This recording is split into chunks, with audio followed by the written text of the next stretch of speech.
Hello students, दरअसल success academy online classes में एक बार पुनः आपका स्वागत है। मैं विशाल सर एक बार पुनः आपका स्वागत करता हूं।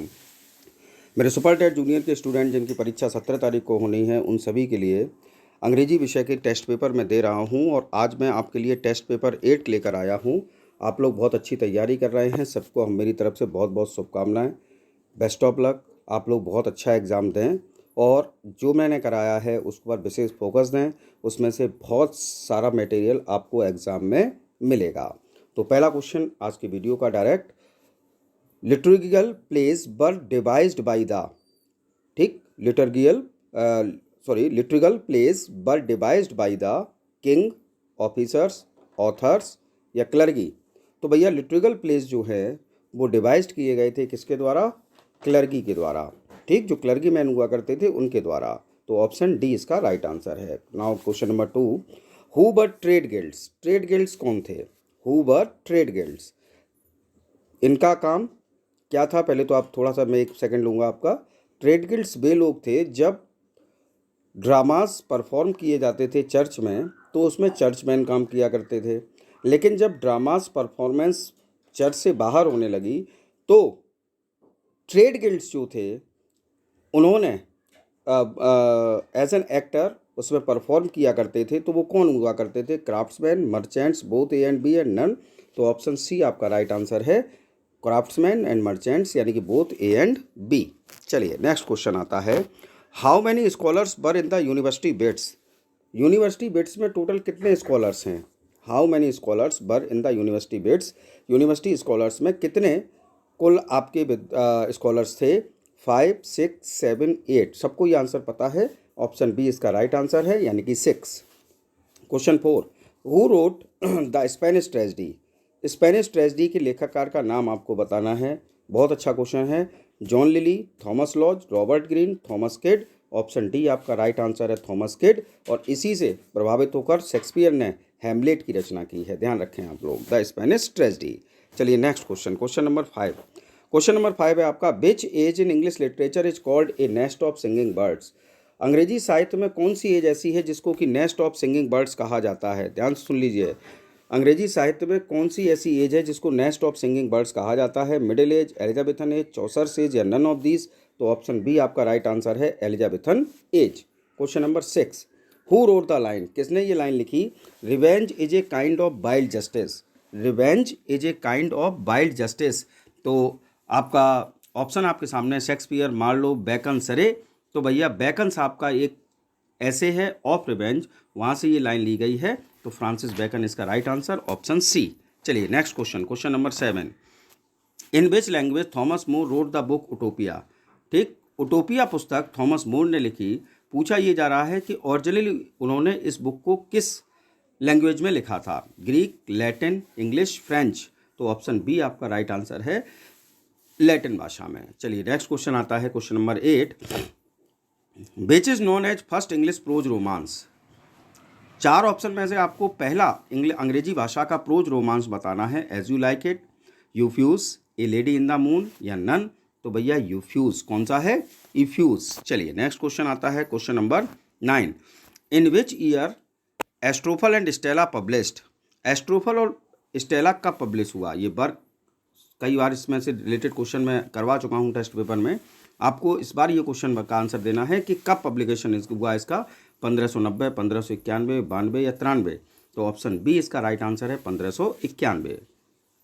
Who first printed the Bible? जब बाइबल का अंग्रेजी ट्रांसलेशन किया गया तो पहली बार प्रिंट करने वाले कौन थे? उस बंदे का नाम बताना है जिसने बाइबल को पहली बार प्रिंट किया था।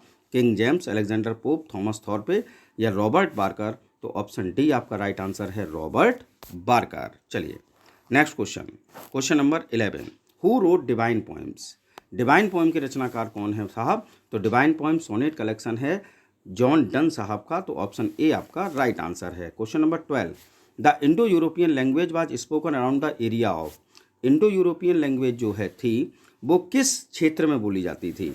Red Sea, Dead Sea, the Baltic Sea या द ब्लैक सी के आसपास? तो भैया around the Black Sea, option D आपका राइट आंसर है। चलिए नेक्स्ट क्वेश्चन आता है आपका, question number 13, whose poetry is divided into 3 groups like anatomy, poems, anatomy poems, religious poems and एपिग्राम्स।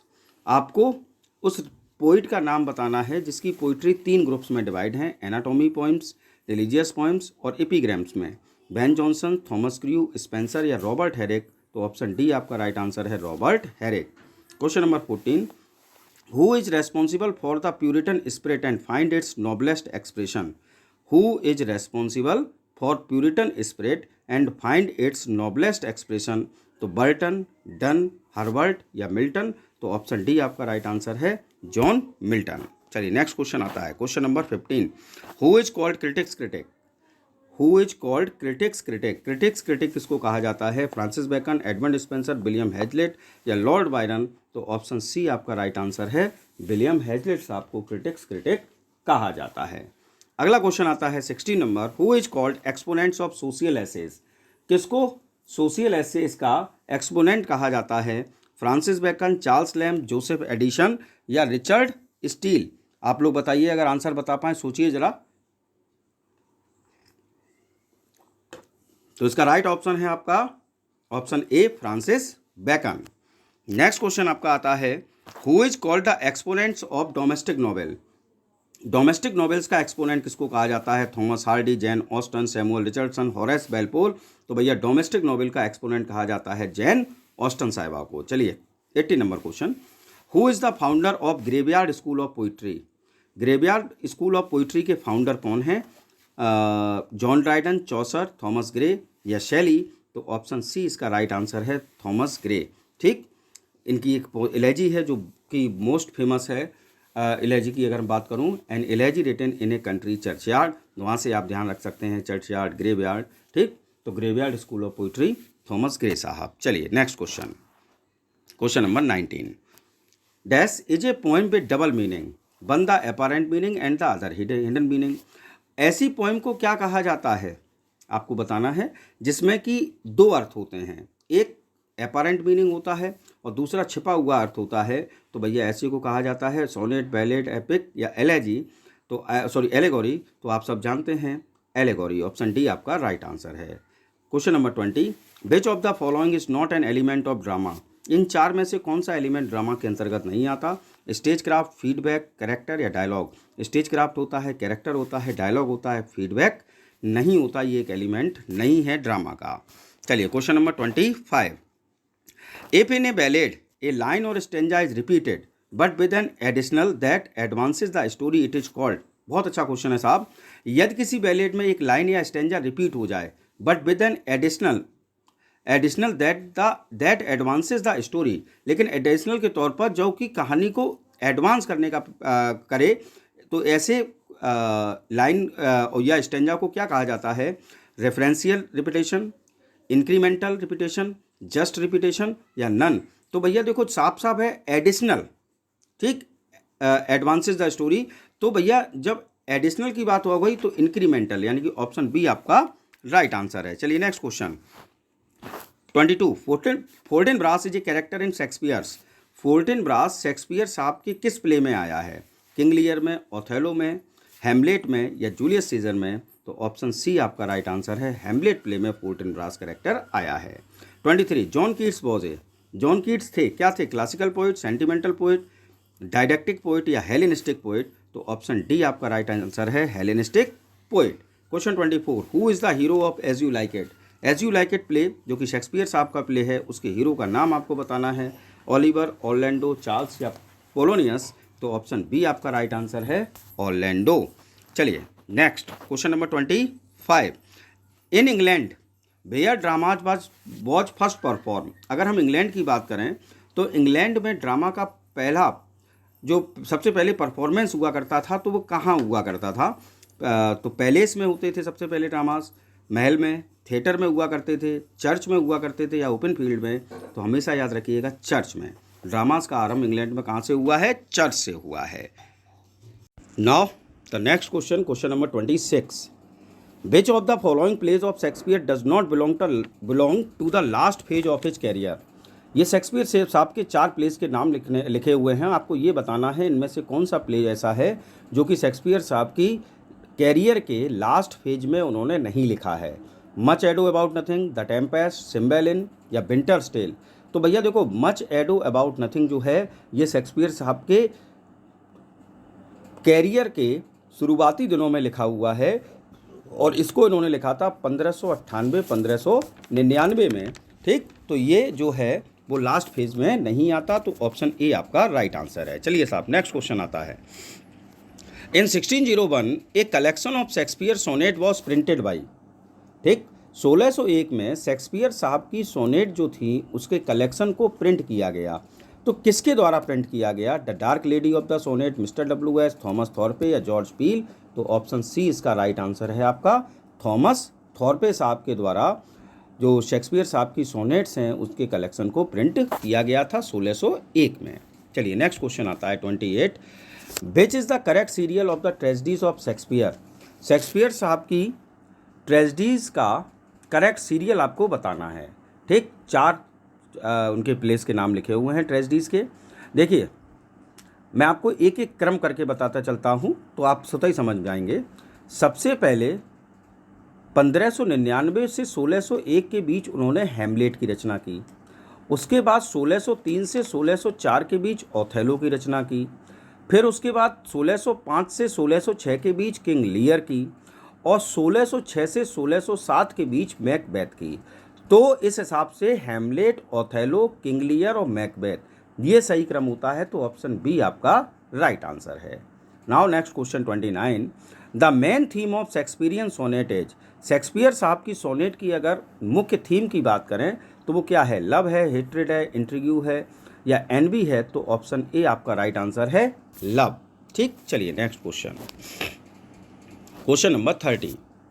Which of the following works is not written by John Milton. इन 4 option में से आपको बताना है कि कौन सा वर्क जॉन मिल्टन का नहीं है। ऑफ एजुकेशन मिल्टन साहब का वर्क है, एरोपैक्टिका मिल्टन साहब का है, ऑन शेक्सपियर मिल्टन साहब का है, अल्मा और प्रोग्रेस ऑफ माइंड ये मैथ्यू प्रायर साहब का वर्क है। तो ऑप्शन डी इसका राइट आंसर है। 31 number. The word that completes the famous line.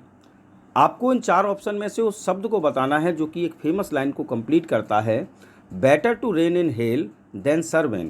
Paradise Lost की ये लाइन है। सैटर्न बोलता है better to reign in hell than serve in heaven. तो ऑप्शन बी आपका राइट आंसर है, यानी कि हेवन। चलिए नेक्स्ट क्वेश्चन आता है क्वेश्चन नंबर 32। 32 क्वेश्चन आपका है। In which year was Fielding's novel Amelia first published. किस वर्ष में फील्डिंग साहब का नॉवेल अमेलिया जो है उसका पहली बार पब्लिकेशन हुआ था? 1749, 1751, 1943 या 1942? तो ऑप्शन आपका बी राइट है 1751 में। ठीक, हेनरी फील्डिंग के द्वारा लिखा गया नॉवेल अमेलिया। चलिए नेक्स्ट क्वेश्चन आता है 33 नंबर। A defence of poetry is written by. A defence of poetry जो वर्क है वो किसके द्वारा लिखा गया है? वर्ड्सवर्थ, शैली, कीट्स या लॉर्ड बायरन? तो ऑप्शन बी आपका राइट आंसर है, शैली साहब का वर्क है डिफेंस ऑफ पोइट्री। चलिए 34 नंबर। Which work is not written by Wordsworth. इनमें से कौन सा वर्क जो है वो वर्ड्सवर्थ साहब का नहीं है? द ग्रीन लिनेट वर्ड्सवर्थ साहब का है, टू द कुकू वर्ड्सवर्थ साहब का है, टू द स्काईलार्क वर्ड्सवर्थ साहब का है और टू ए स्काईलार्क जो है ये शैली साहब का वर्क है। ठीक, ये वर्ड्सवर्थ का नहीं है। तो जरा सा अंतर है, अगर टू द स्काईलार्क पूछा जाए तो वर्ड्सवर्थ और टू ए स्काईलार्क पूछा जाए तो शैली। चलिए नेक्स्ट क्वेश्चन आता है question 35। For whom did Wordsworth speak in his famous line, thy soul was like a star and dwelt apart?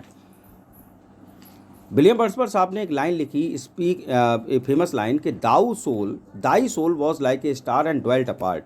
तो यहाँ वह किस व्यक्ति के बारे में बात कर रहे हैं? शेक्सपियर के बारे में, गाल्सवर्दी के बारे में, मिल्टन के बारे में, स्पेंसर के बारे में? तो भैया देखो गाल्सवर्दी तो बिल्कुल हटा दीजिए क्योंकि ये वर्ड्सवर्थ साहब के बहुत बाद के राइटर हैं। तो ऑप्शन सी आपका राइट आंसर है, जॉन मिल्टन। चलिए नेक्स्ट क्वेश्चन आता है question number 36। Walter Scott is a dash novelist. Walter Scott is a dash novelist. कौन से नॉबलिस्ट हैं? पॉलिटिकल हैं, हिस्टोरिकल हैं नॉबलिस्ट या रोमांटिक नॉबलिस्ट हैं या साइकोलॉजिकल नॉबलिस्ट हैं? तो ऑप्शन बी आपका राइट आंसर है, हिस्टोरिकल नॉबलिस्ट हैं साहब। 37 नंबर। In 1805 Wordsworth which poem was written. 1805 में वर्ड्सवर्थ साहब की कौन सी पोएम लिखी गई? Tintern Abbey, the prelude, Lucy poems या द सॉलिटरी रीपर? तो ऑप्शन डी आपका राइट आंसर है, 1850 में the solitary poem the solitary reaper poem जो है वो वर्ड्सवर्थ साहब ने लिखी है। Question number 38, what is the name of Greek tragedy by Arnold? Matthew Arnold के द्वारा लिखी गई उस आपको ग्रीक ट्रेजेडी का नाम बताना है। एक ही उन्होंने ग्रीक ट्रेजेडी लिखी है, तो मैसिरिनस, मैरोप, थायरेसिस या सोराब एंड रुस्तम। तो ऑप्शन बी आपका राइट आंसर है मैरोप। चलिए भाई नेक्स्ट क्वेश्चन आता है क्वेश्चन नंबर 39 नंबर क्वेश्चन जो है वो जरा देखें हम लोग। 39 क्वेश्चन है आपका, who among the following writers is known as the queen of crime? बहुत अच्छा क्वेश्चन है साहब। निम्न में से किसको क्वीन ऑफ क्राइम कहा जाता है? द क्वीन ऑफ क्राइम के नाम से जाना जाता है वर्जीनिया वुल्फ को, अगाथा क्रिस्टी को, कैथरीन मैन्सफील्ड को या जॉर्गेटी हेयर को? तो ऑप्शन बी आपका राइट आंसर है, अगाथा क्रिस्टी को द क्वीन ऑफ क्राइम कहा जाता है। 40 number question, for which newspaper Charles Dickens reported parliament debates? किस न्यूज़पेपर के लिए चार्ल्स लैम्ब साहब रिपोर्टेड करते थे पार्लियामेंट डिबेट्स को? पेपर का नाम आपको बताना है, guardian, mirror of parliament, the independent या द टाइम। तो देखो पार्लियामेंट्री डिबेट्स और यहाँ लिखा है मिरर ऑफ पार्लियामेंट, तो यही आपका राइट आंसर है, ऑप्शन बी। चलिए नेक्स्ट क्वेश्चन अब आपका आता है question number 41, in which poem does Tennyson commemorate his friend Arthur Hallam? अपने कौन से वर्क में टेनिसन साहब अपने मित्र आर्थर हेलम को कमेमोरेट करते हैं, उनको संवेदना व्यक्त करते हैं, उनको याद करते हैं, उनको श्रद्धांजलि देते हैं? The princess, Enoch. Arden, in memoriam या यूलिसस? तो आर्थर हेलम अगर आ जाए तो भैया टेनिसन साहब की एक पोएम आप विशेष ध्यान रख लीजिए, नाम है इन मेमोरियम। चलिए next 42, the book science and poetry is written by? Science and poetry book जो है वह किसके द्वारा लिखी गई? T S. Eliot, I A. Richards, Thomas Hardy, Charles Darwin? तो ऑप्शन बी आपका राइट आंसर है, आई.ए. रिचर्ड्स ने बुक लिखी है साइंस एंड पोइट्री। चलिए next question, what was the pen name of A G. Gardiner? बहुत अच्छा क्वेश्चन है साहब। ए.जी. गार्डनर साहब का पेन नेम क्या था? एच.एच., ओ हेनरी, इलिया या alpha of the plough? Alpha of the plough. तो ए.जी. गार्डनर साहब का जो पेन नेम था वो है अल्फा ऑफ द प्लॉ। चलिए 44 number, which one of the following is not the Man Booker prize winner? इनमें से आपको ये बताना है कि कौन सा राइटर ऐसा है जिसको कि मैन बुकर प्राइज नहीं मिला है। तो भैया इसका राइट आंसर है आपका, ऑप्शन बताइए कौन सा होगा? बी.एस. नैपॉल, किरण देसाई, अनीता देसाई या अरविंद अधिका? तो इस क्वेश्चन का आंसर आप लोग मुझे कमेंट बॉक्स में बताएं, क्वेश्चन नंबर 44 का। चलिए साहब नेक्स्ट क्वेश्चन आता है, angry river is written by? Angry river work जो है वो किसका है, किसने लिखा? हेमिंगवे, कार्नाड, रस्किन बॉन्ड या महेश दत्तानी? तो एंग्री रिवर जो वर्क है आपका ये लिखा है रस्किन बॉन्ड साहब ने। किसने लिखा है? रस्किन बॉन्ड साहब ने। चलिए नेक्स्ट क्वेश्चन आता है, which of the following novel is about the struggle for independence? इनमें से कौन सी वो नॉवेल है जो कि स्ट्रगल फॉर इंडिपेंडेंस के लिए लिखी गई? सो मैनी हंगर्स, इनकलाब, कांतपुरा या सिलेक्टिव मेमोरी? तो राजा राव जी के द्वारा लिखी गई नॉवेल कांतपुरा जो है वह स्ट्रगल फॉर इंडिपेंडेंस को ध्यान में रखते हुए लिखी गई है। क्वेश्चन नंबर 47 नंबर क्वेश्चन है, which of the following collections of poems was written by Kamala Das? इनमें से नीचे जो पोइटिक कलेक्शन के कुछ नाम दिए हैं, आपको बताना है इसमें कमला दास जी का कौन सा है। तो समर इन कैलकाटा ही है कमला दास जी का, क्योंकि गीतांजलि रविंद्रनाथ टैगोर का है, और लीव्स ऑफ ग्रास हम सबको पता है किसका है साहब, किसका है लीव्स ऑफ ग्रास? भूल गए? नहीं याद आ रहा? वॉल्ट विटमैन साहब। चलिए नेक्स्ट आगे बढ़ते हैं 48 number, what is the major symbol in Whitman song of myself? Whitman साहब का जो वर्क है सॉन्ग ऑफ माई सेल्फ, उसमें मेजर सिंबल क्या है? ओशन, बर्ड, टॉम्बस्टोन या द ग्रास? तो ऑप्शन डी आपका राइट आंसर है, द ग्रास। चलिए नेक्स्ट क्वेश्चन आता है question number 49, the old man and the sea is novel written by? इस नॉवेल के राइटर का नाम बताना है, the old man and the sea. Ernest Hemingway, William Faulkner, Mark Twain, Mulk Raj Anand? तो ऑप्शन ए आपका राइट आंसर है, Ernest Hemingway. Question number 50, who is the author of a masque of mercy? ये masque of mercy के लेखक का नाम बताना है, Robert Frost, Ernest Hemingway, D H. Lawrence या जॉर्ज बर्नार्ड शॉ? तो इसका राइट आंसर है आपका ऑप्शन ए, रॉबर्ट फ्रॉस्ट साहब का वर्क है ए मेस्क्यू ऑफ मर्सी। चलिए question number 51, spotting error, error ढूंढ कर निकालना है। The latest edition of this book is more better than the earlier one. तो इसमें ऑप्शन आपके लिए लिखे हैं, द लेटेस्ट एडिशन में एरर है, ऑफ दिस बुक में एरर है, इज मोर बेटर में एरर है, या देन द अर्लियर वन में एरर है। तो ऑप्शन सी आपका राइट आंसर है, क्योंकि यहाँ मोर भी लिखा हुआ है और बेटर भी लिखा हुआ है। ठीक, अगर मोर ना होता तो ये एरर ना होता। चलिए next question, question number 52। Question number 52 है आपका, question number 52, spotting error. Spotting error में देखिए, Charles Dickens as, A option, famous as a novelist, B option, and C option, a essayist, D option. तो Charles Dickens is famous as a novelist and essayist, खाली, फिर ए का use नहीं होगा क्योंकि सिर्फ चार्ल्स डिकेंस के बारे में बात हो रही है, तो दो बार इंडेफिनिट आर्टिकल आने का मतलब नहीं है, तो इसलिए स्पॉट काय में है, एरर काय में है, डी ऑप्शन में। चलिए साहब नेक्स्ट क्वेश्चन आता है, question 53, spotting error, when she parted, A option, with her parents, B option, there were tears, C option, in her eyes, D option. तो भैया when she parted with her parents, there were tears in her eyes, तो इसमें spotting error है आपका, इसमें error है B में। ठीक, व्हेन शी पार्टेड, विद नहीं होगा इसमें, फ्रॉम हर पेरेंट्स होगा। ठीक है, यहाँ विद का यूज गलत है, क्लियर, क्योंकि विद तो साथ आने के लिए होता है, पार्टेड की जब आ गया है तो विद का यूज हो ही नहीं सकता। क्वेश्चन नंबर 54 क्वेश्चन नंबर है आपका, अपोजिट द एजाइल। एजाइल शब्द का अपोजिट आपको बताना है, स्विफ्ट, हार्ड, फीबल या स्लो। तो भैया देखो, एजाइल का मतलब होता है फुर्तीला, तो फुर्तीला का अपोजिट क्या होगा, स्लो। ठीक, तो ऑप्शन डी आपका राइट आंसर है। चलिए next question number 55। Question number 55 है आपका, opposite of ecstasy, opposite of ecstasy. Option देख लीजिए, हैप्पीनेस, अगोनी, एलमेंट और एमिएबल। तो भैया अपोजिट ऑफ अगर एक्सटेसी की बात करें तो इसका आएगा एगोनी, प्रसन्नता, और प्रसन्नता का अपोजिट अगोनी। चलिए next 56, synonym of अबांडन as.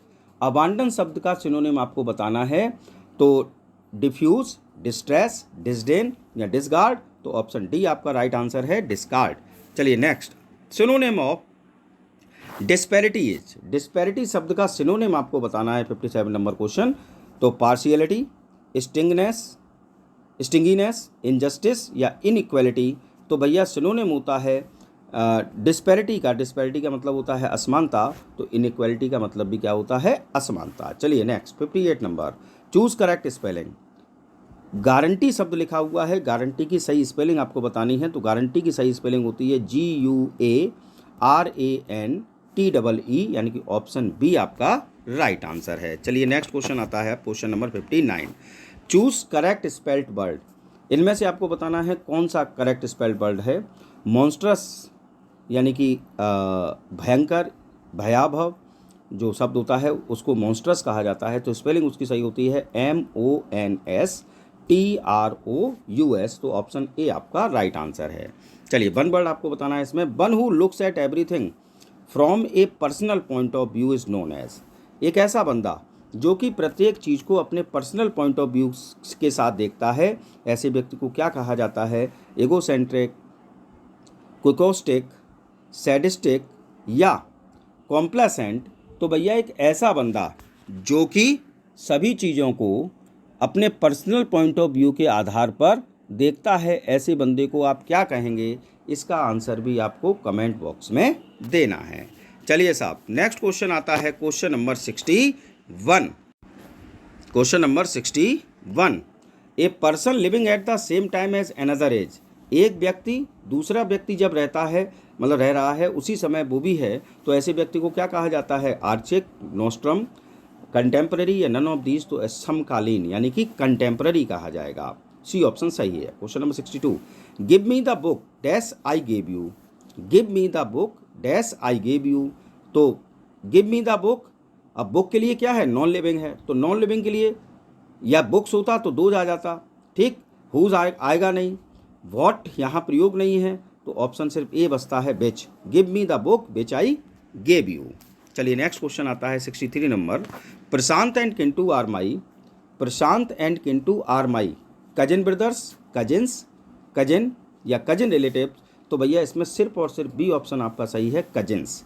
Prashant and Kintu are my cousins. चलिए next 64, neither of them dash present. अब नाइदर शब्द का यूज है तो आर आ नहीं सकता, हैज होगा नहीं, बीइंग आएगा नहीं, तो सिर्फ एक है आपका पास ऑप्शन बी, यानी कि is. Neither of them is present. चलिए नेक्स्ट क्वेश्चन आता है, question number 65।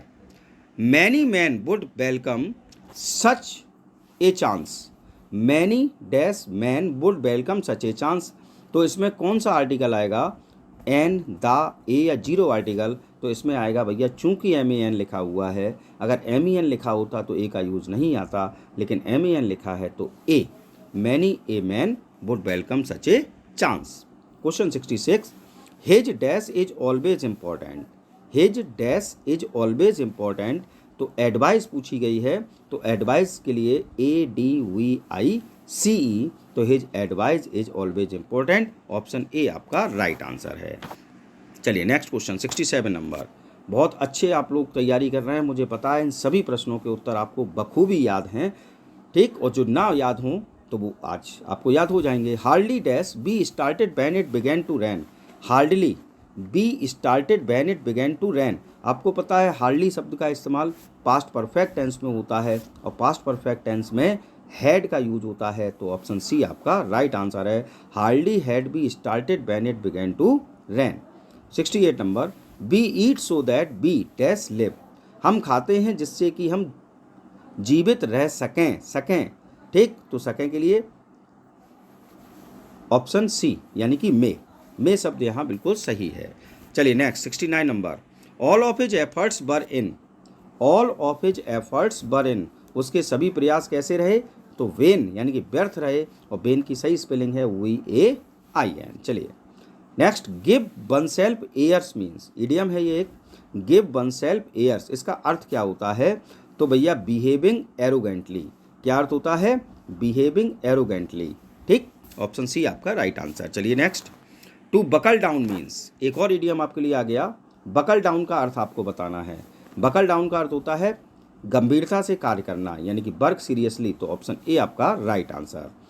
72, the superlative degree of bad is, bad शब्द की सुपरलेटिव डिग्री आपको बतानी है, आप सबको पता है, बहुत छोटा सा क्वेश्चन है, लेकिन इस प्रकार के क्वेश्चन परीक्षा में आते हैं, तो ऑप्शन सी आपका राइट आंसर है, बर्स्ट। बैड का सुपरलेटिव डिग्री क्या होता है, बर्स्ट होता है। चलिए next question number 73 number question है, the Times of India is a daily paper, ठीक, तो आपको इस अंडरलाइन वर्ड को बताना है कि डेली किस रूप में यूज हुआ है। The Times of India is a daily paper, इसमें डेली शब्द जो है जिसके नीचे अंडरलाइन है, यह एक एडजेक्टिव है, एडवर्ब है, नाउन है, या बेटा वर्ब है, तो इसका राइट आंसर जो है वो है आपका ऑप्शन ए यानी कि एडजेक्टिव। चलिए नेक्स्ट क्वेश्चन आता है आपका question number 74। He bought a dress as well as a watch, तो इसमें एज वेल एज किस रूप में आया है, he bought a dress as well as a watch, तो पार्ट्स ऑफ स्पीच का कौन सा, नाउन के रूप में है ये, एज वेल एज प्रपोजिशन के रूप में है, कंजक्शन के रूप में है, या इंटरजेक्शन के रूप में है, तो ऑप्शन सी आपका राइट आंसर है, कंजक्शन के रूप में यहाँ इस्तेमाल हुआ है एज वेल एज का। 75, there are dash any flower in the garden, there are dash any flower in the garden, अब इसमें एनी आया है, ठीक, तो फ्यू, ए फ्यू, स्केर्सली या एट ऑल, तो भैया देयर आर स्केर्सली, स्केर्सली का मतलब बहुत मुश्किल से बगीचे में कोई फूल है, तो इसमें ऑप्शन सी आपका राइट आंसर है। तो ये 75 क्वेश्चन मैंने आज आपके लिए इस वीडियो के माध्यम से दिए।